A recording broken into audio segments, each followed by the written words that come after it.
High up in the Himalayas, at an altitude of 610 meters, there is a fire that has been burning for centuries. It's a pristine blue flame, erupting continuously from the deep fissures of an ancient rock face.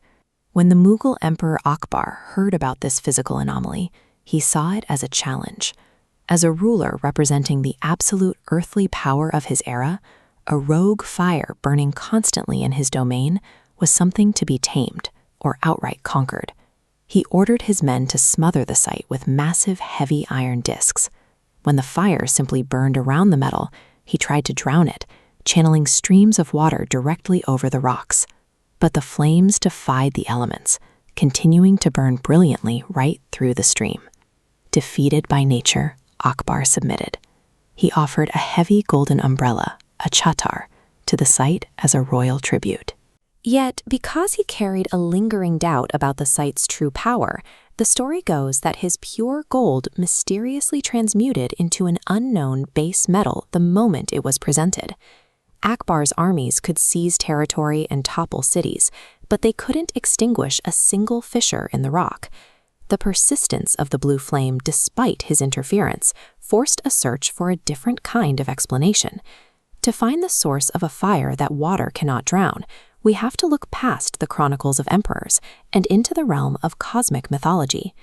Long before human empires, ancient texts describe the Himalayas as a battleground overrun by demons. Desperate to reclaim the mountains, the gods, led by Lord Vishnu, concentrated their collective divine energy into a single point. This sheer density of power caused massive, scorching flames to erupt directly from the earth. Out of that immense fire emerged Adi Shakti, the first power. She eventually took human form as Sati, growing up in a royal household before marrying the great ascetic god, Lord Shiva. But Sati's father held a deep contempt for Shiva. During a grand ceremony, he publicly and severely insulted him.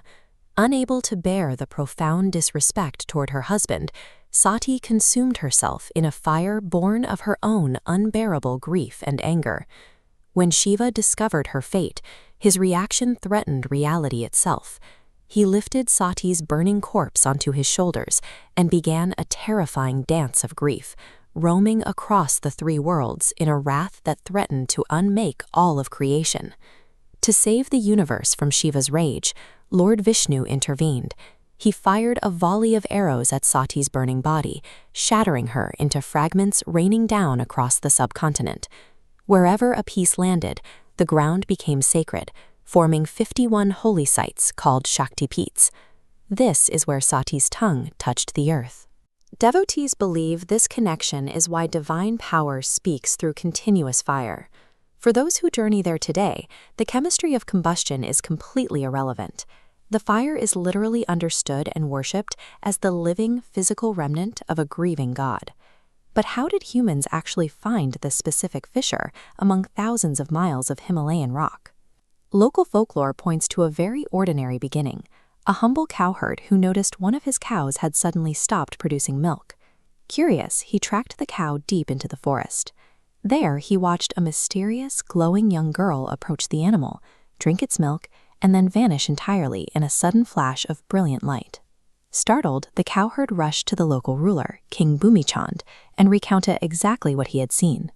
The king knew the ancient legend of Sati's tongue falling somewhere in his territory, and he immediately ordered search parties into the mountain range.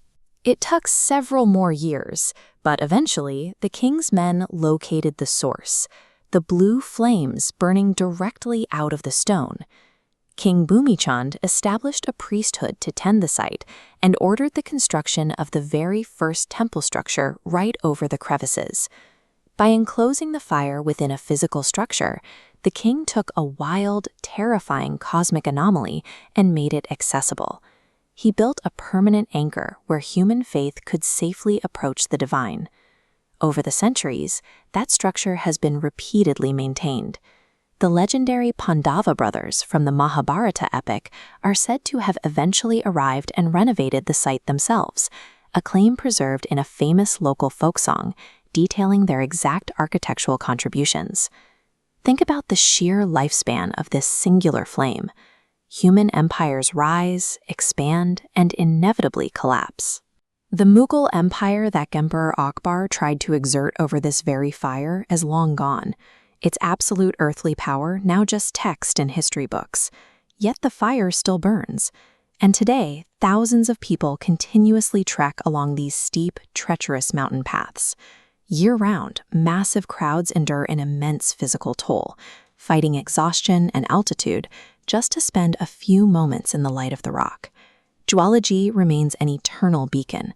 It has survived the empires that tried to extinguish it and the kings who tried to enclose it, continuing to fuel an unbroken line of human devotion that spans millennia.